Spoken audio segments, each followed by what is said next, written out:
was 14. My family moved to Seattle, where my father was to do some teaching. We rented a beautiful old house.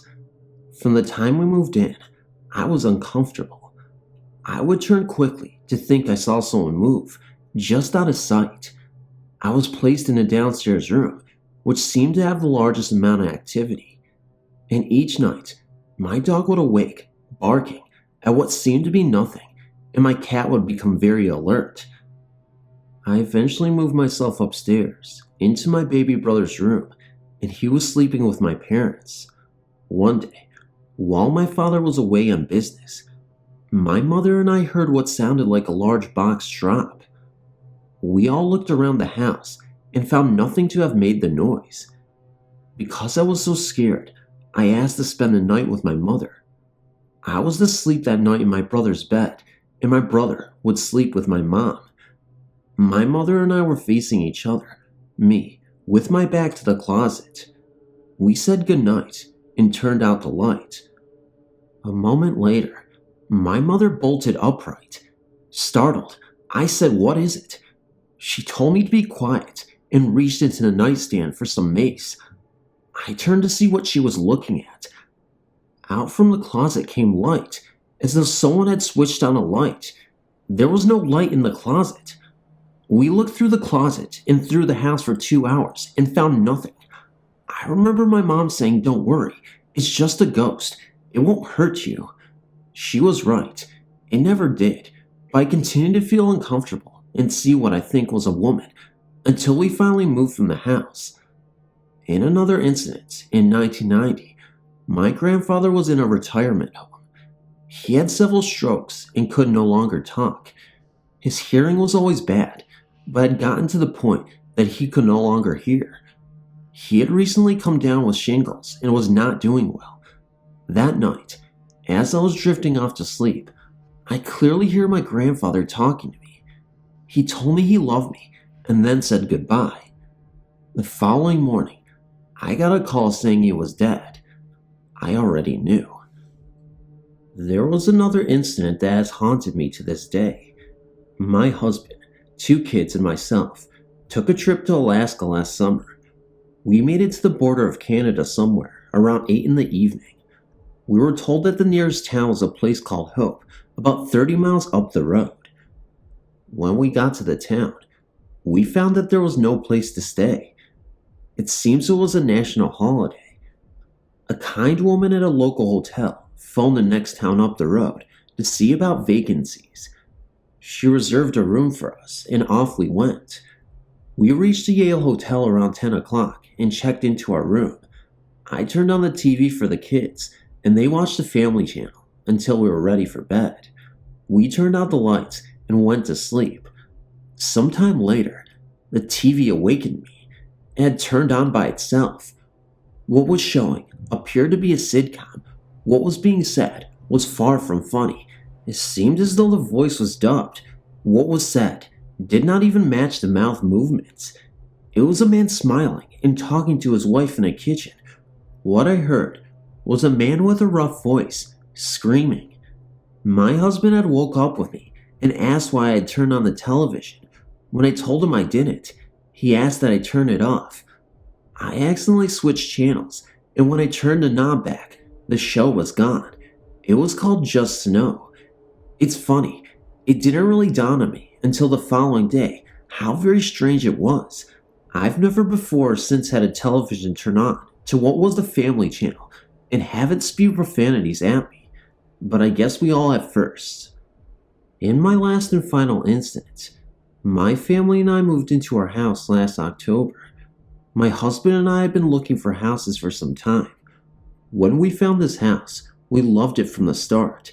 It was a good warm feel, and it really was the best house we could ever have.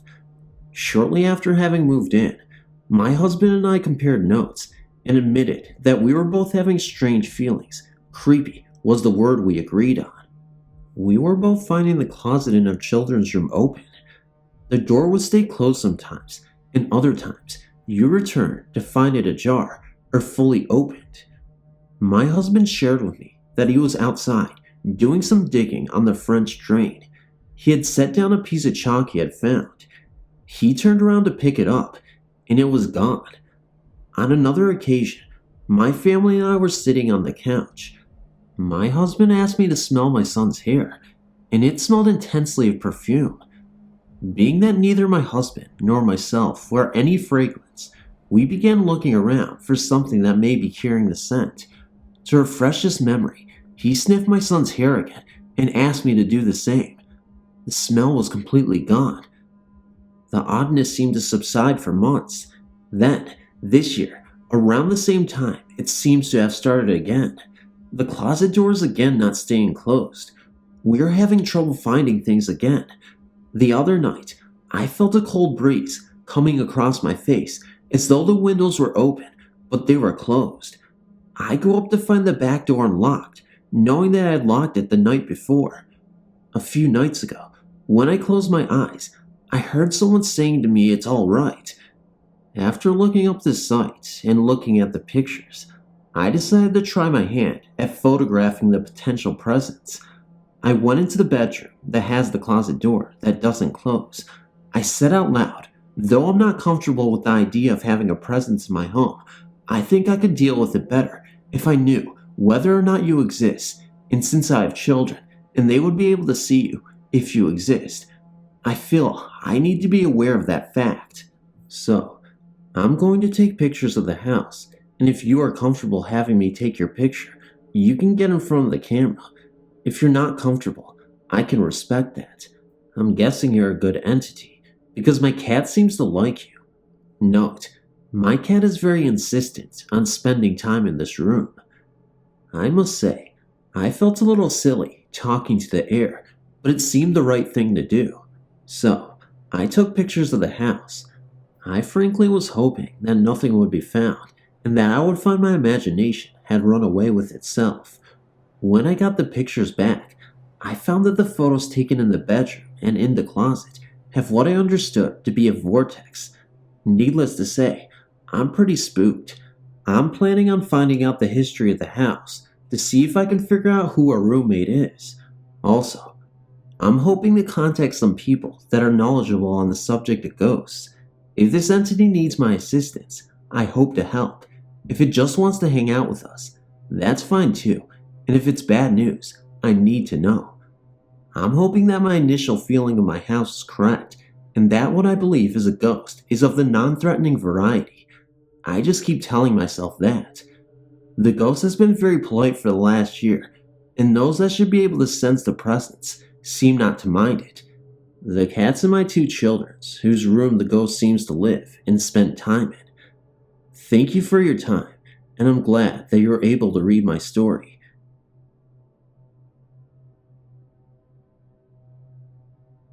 I grew up in a small town in central New Hampshire. When I was 18, one of my friends took me to a grave, which is located on the side of a road. The grave lies off the road, about 10 feet. The grave is that of a young boy named Miles Tyler, who died in 1811. He then told me about some of the experiences he had. I was a little skeptical of the stories. He had said that sometimes you will hear leaves and branches moving, and there is no wind. Also, branches will crack and break. He had also mentioned that if you left food out, it would end up unwrapped and partially or completely eaten, even unopened cans of soda. The next day, I was over to a friend's house and told him of the story, and he also admitted of hearing this and being true. So, we planned a trip up there with a group of friends. One of these people was a girl who was into the ghost and spirit thing at that time. She was into the Ouija board and seance stuff. We arrived there about 11 at night, so this way we wouldn't have any traffic or intrusions by passerbys. The girl and her friends started to try and communicate with the boy who was buried at the grave, while the rest of us watched intensely. There was one person there who was mocking the whole thing, and definitely was a complete non-believer and had no respect for the dead whatsoever. They had made contact with the boy within 2 or 3 minutes of trying. The spirits they were talking to was getting aggravated at the person who had been mocking him. I at that time didn't know what to believe. I just kept watching, my eyes glued on the ever-moving oracle. Soon, we all heard the leaves and limbs rustling in the woods around the grave. We all started to get nervous, while the person who had been mocking this whole event picked up his own pace. This just made things go completely out of control. Now, we could definitely hear the branches breaking, and it started to rain. Suddenly, the guy who had been mocking this whole event was staring at the headstone in complete fear. That's when we all noticed that it had moved. It had tilted to the left at least 2 to 3 inches. That's when we all decided to leave. Me and 2 of my friends jumped in my truck to leave. It wouldn't start. I tried for what seemed like forever, still scared out of my mind. I jumped out of the truck and told my friend to get in the driver's seat. I got out and started pushing the truck down the road. Within 50 feet, the truck started and the rain stopped. So did the wind. We left and never looked back. I haven't been back since. We all stayed up until daylight, and I dropped them off and went home. We were all shaking up by this, and we didn't even talk about that after. That morning, I told my mom what had happened.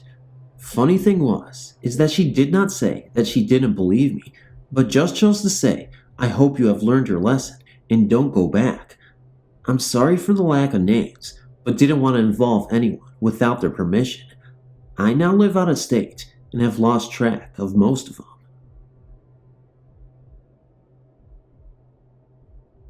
One summer, when I was about 11 or 12 years old, my parents, my little sister, 2 of my older sisters, and myself moved into this old gray house in northern Indiana.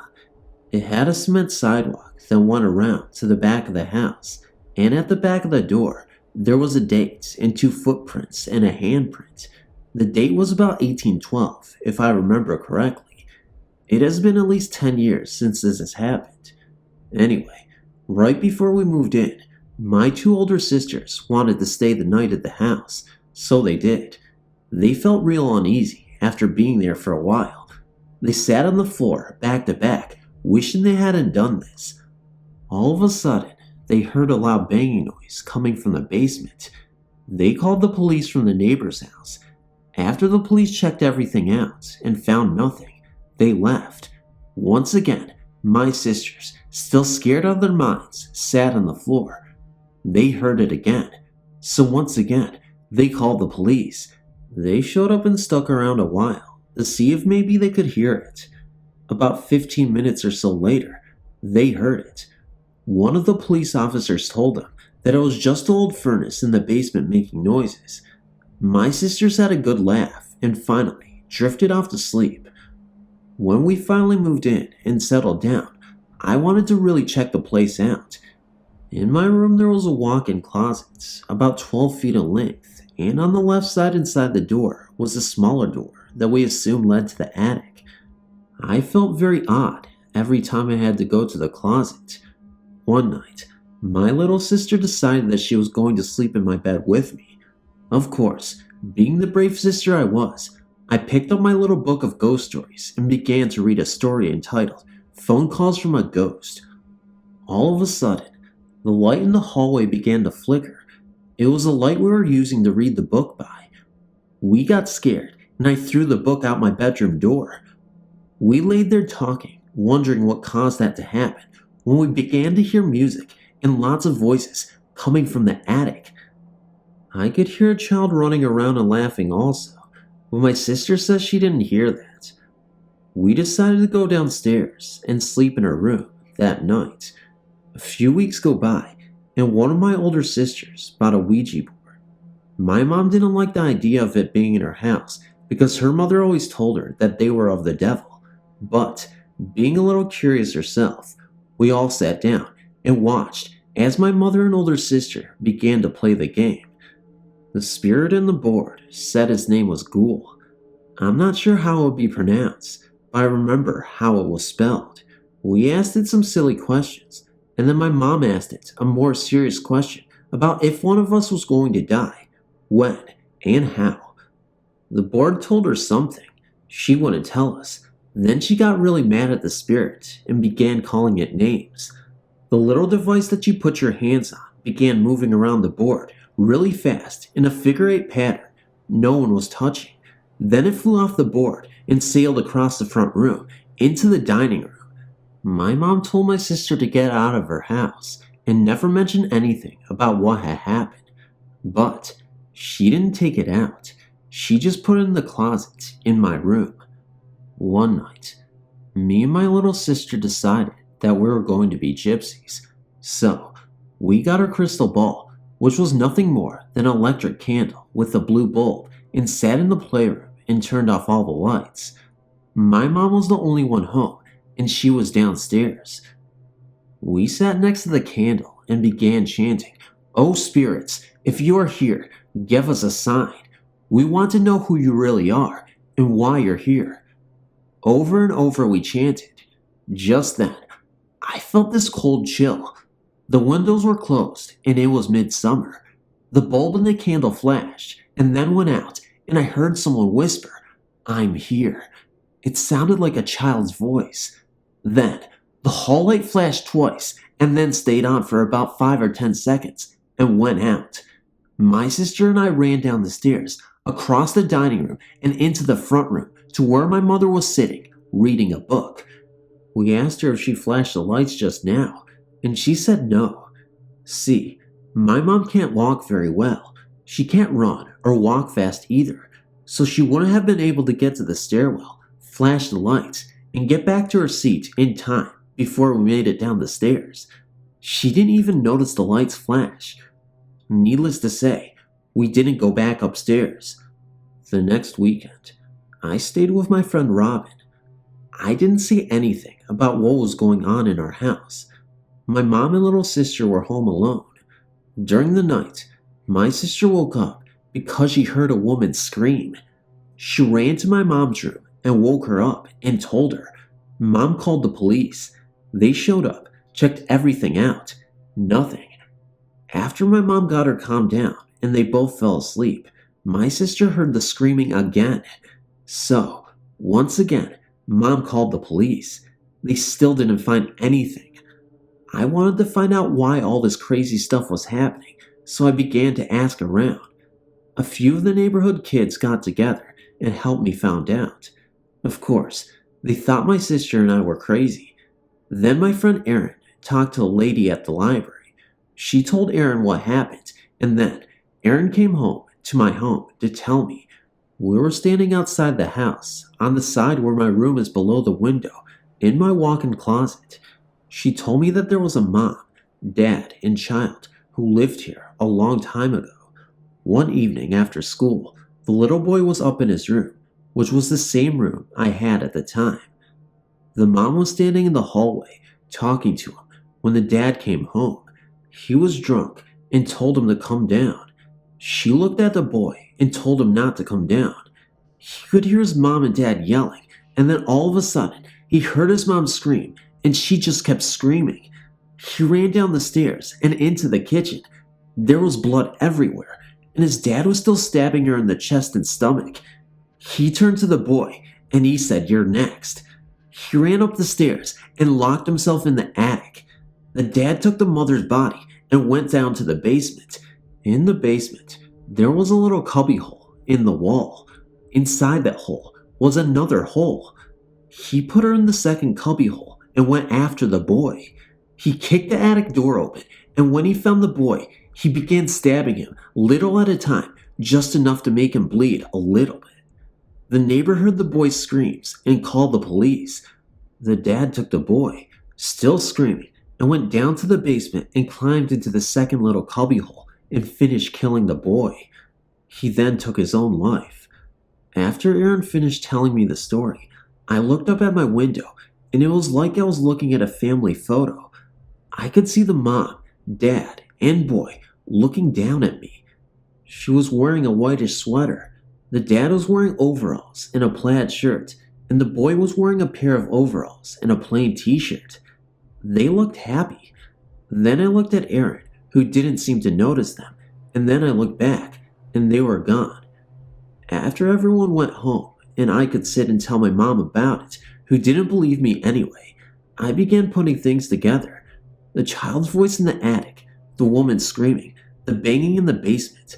I know it could have been of the furnace. It was the middle of summer, and there wasn't a need for a furnace to be on, so it wasn't in use. I still had the visits from the family, but nothing as bad or as horrible as what they went through when they were alive.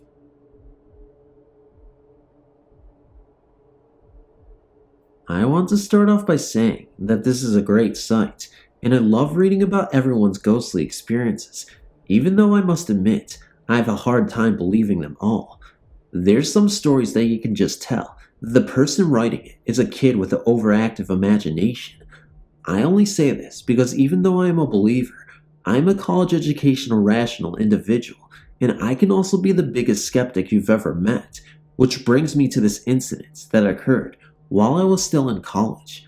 I just want to stress to everyone that's as skeptical as I am, that even though this experience sounds extremely unbelievable, that this is true and it really did happen. I know that this is long, but bear with me. I want to make sure I didn't leave anything out. This experience happened one late night in October in 1994. I was a junior in college at the time and had very little free time to do anything because besides class, I also worked part-time and was very active in my fraternity. Every year, we would have a big Halloween party at one of our fraternity brothers' houses and just have a completely wild, chaotic night, but nothing can compare to what we all experienced that night. I got to the party shortly after it started, got a beer, and noticed people coming out of the basement. I asked one of the people what was going on down there, and they told me that my friend Jeff had brought his Ouija board to the party and was down there, acting stupid. Apparently, these people didn't know Jeff very well. He took the Ouija very seriously. If anything, he was addicted to it. He constantly used it and kept people in close contact with a spirit named Jack that he contacted through the board. I'd come to learn that Jack wasn't the most pleasant spirit and was a pretty mean individual who had died in prison, but for some reason, Jeff liked conversing with him. I then proceeded down the stairs to see what was going on. There was about 10 people down in the basement. By the way, this was not a finished basement. This was the spooky concrete floors and dust everywhere basement. Jeff and a girl I knew named Lynn were using the board and talking to Jeff. Lynn began getting tired of it. She was just trying to have a good time, and she thought that Jeff was taking the whole thing way too seriously. Before she could get up to go back upstairs, a girl we knew named Dana came down the stairs. As soon as Dana came down into the basement, the board went absolutely nuts, moving around at a frenzied pace. Jeff said that this wasn't like Jack and asked the board what was wrong.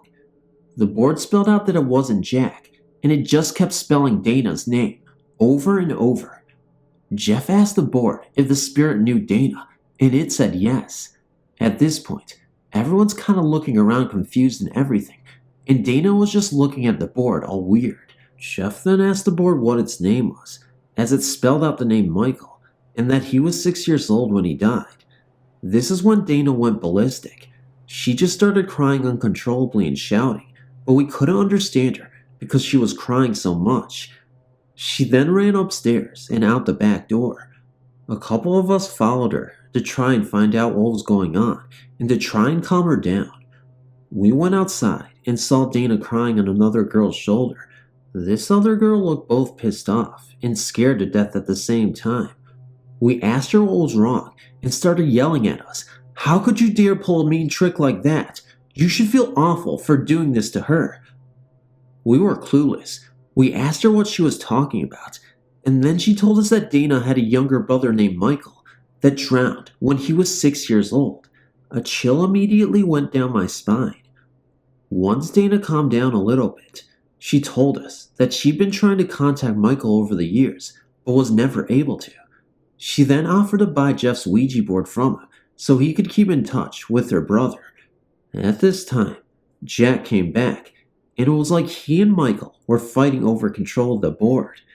Jack then told Jeff that if he burned the board that night before midnight, that his soul would be set free and he would be at peace. Jeff immediately wanted to set the board on fire because he said he developed some sort of relationship with Jack and wanted his soul to be at peace. Let's just say Dana didn't like that idea a bit, so they both got in a huge argument, and the party became totally chaotic. By this time, everyone at the party, only about 50 people, knew what was going on, and everyone started fighting and yelling, split down the middle, either on Jeff's side or Dana's. Eventually, Jeff snuck outside with a can of lighter fluid and set the board on fire, with Dana standing over it and crying her eyes out. As you can guess, no one was really in the mood to party after that, and everyone ended up either staying at the house the party was at or left for home to get their head back together. After that night, not one person I know that was at this party ever talked about that night again, not even once. I don't know how to explain what happened, but all I know is that there's no way that this was some sort of trick or joke that Jeff and Dana could have played on us. Being the skeptic that I am, to this day, I tried to find out just how they could have pulled this over on us. Dana was just a friend of a friend of a friend that not very many of us knew that well, and that night at the party, none of us knew that she had a brother. Just that one friend of hers at a party that yelled at us knew anything about it. And then there's Jeff. He just takes the occult way too seriously and would never use it as a basis for a joke.